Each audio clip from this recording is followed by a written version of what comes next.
Speaking of the future, you said Moore's law allegedly is dead.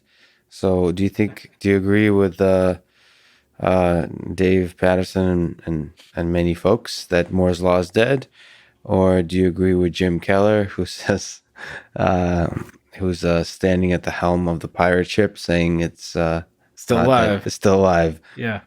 Well, so I agree with what they're saying, and different people are interpreting the end of Moore's law in different ways. Yeah, So Jim would say, there's another 1000x left in physics, and we can continue to squeeze the stone and make it faster and smaller geometries and all that kind of stuff. Uh, he's right. So Jim is absolutely right that there's a ton of progress left, and we're not at the limit of physics yet. Um, that's not really what Moore's law is, though. If you look at what Moore's law is that it's a very simple evaluation of, okay, well, you look at the cost per, I think it was cost per area, and the most economic point in that space. And if you go look at the now quite old paper that describes this, Moore's law has a specific economic aspect to it. And I think this is something that Dave and others often point out. And so on a technicality, that's right. I look at it so I can acknowledge both of those viewpoints. yes, they're both right. They're both right.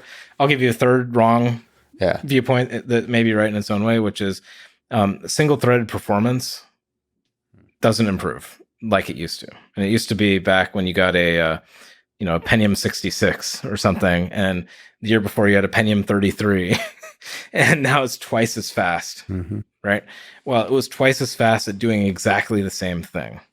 Okay. Like literally the same program ran twice as fast. You just wrote a check, okay, and waited a year and a half.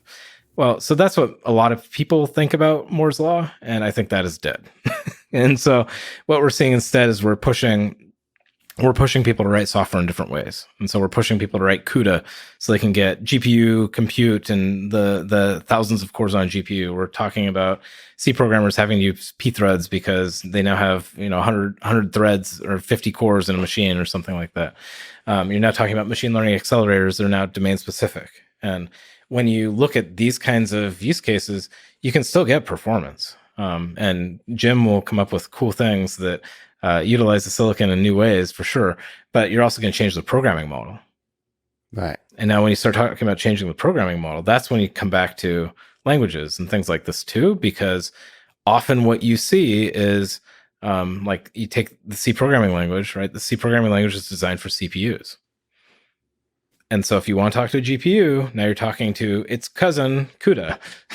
Okay. CUDA's a different thing with a different set of tools, a different world, a different way of thinking. And we don't have one world that scales. And I think that we can get there. We can have one world that scales in a much better way.